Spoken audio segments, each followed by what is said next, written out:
आकाश को छुईबार स्वप्न नहीं ठिया पहाड़ तार सौंदर्य देखी मन कहे एटी ही रही जाओ आओ किछि दिन। So good evening everyone. एबे आम पूरा पहुँची जाइछू देवमाली पहाड़ ऊपर के। एटा वेहिकल मान को फोर व्हीलर रे आपण माने भी बहुत ऊपर के जाई पारबे।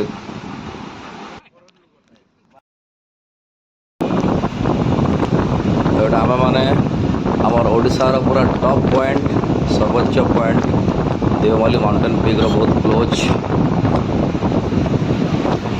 बहुत सुंदर परिवेश।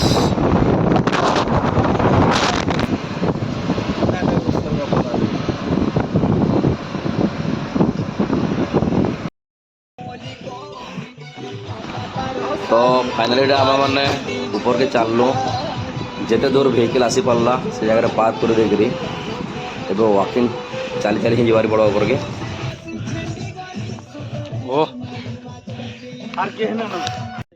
इटा हूँ the highest point of Odisha India Andhra Pradesh border. पूरा कोड़ी देखा नहीं जबार किंतु से टिके टिके देखा हूँ आंध्र प्रदेश आउ एपटे हूँ आम Odisha Devmali mountain peak.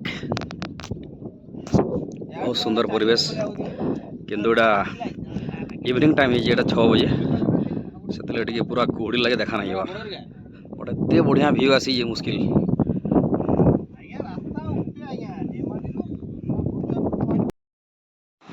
So good morning everyone. एटा देवमाली पहाड़ ऊपर आम नाइट कैंपिंग करी एवं मॉर्निंग टाइम है सकालू सकालू बहुत सुंदर परिवेश जिते बेला सूर्य उदय हेसी देखवार गोटे नियारा अनुभूति।